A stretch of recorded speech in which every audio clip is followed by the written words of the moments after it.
here with Smart Fitness. You're watching this video because you have knee pain and you're trying to figure out how to solve that problem. So in this video, I want to give you some ideas and some strategies on how pain even occurs. And then in other videos, I'll give you some applications on how to actually address each issue. So I hope that helps you, and let's get into it. So the first thing I want to talk about is muscles being tight.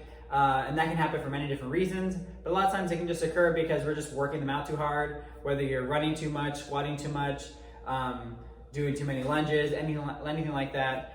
We need to understand that, of course, muscles need time to recover, and that it's okay to reduce your volume or reduce your workload so that you can give your muscles the proper time to recover. So if that tends to be the case, then we just have to have a better idea on how to fluctuate between high workloads and then lower workloads. So next thing I'm going to talk about are weak muscles, and of course that can happen for many different reasons.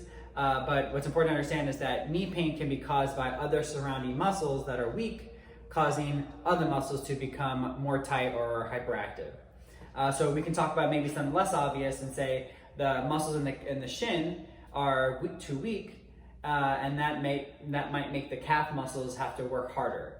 And therefore, if they're working harder, then that could be pulling on your knee or maybe pulling your posture forward more, which would also place more weight on the knee.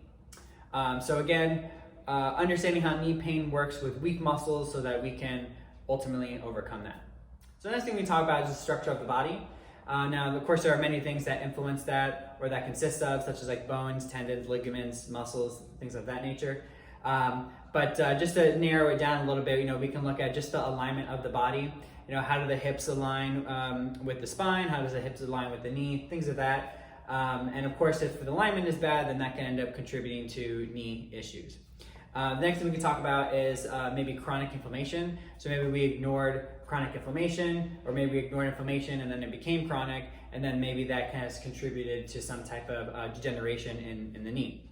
Lastly, we can look at, which is a little broader topic, but of course, if we're deficient in certain nutrients, then that can also create some type of natural degeneration of the knee as well. So those are some ideas of just structure and understanding how all those things impact the knee. And the last thing I just want to talk about is just movement. Now, of course, that consists of many different things, but if we are experiencing pain, that will definitely impact how we move. And we can't overcome pain, especially long term, if we are moving less effectively and less efficiently. So if we're experiencing knee pain, of course, we got to get that to feel better. But lastly, we're going to have to end up learning how to move better so that the pain doesn't come back and that we end up being pain-free much longer. So those are some of the strategies that we need to consider when it comes to addressing knee pain and, of course, pain as a whole.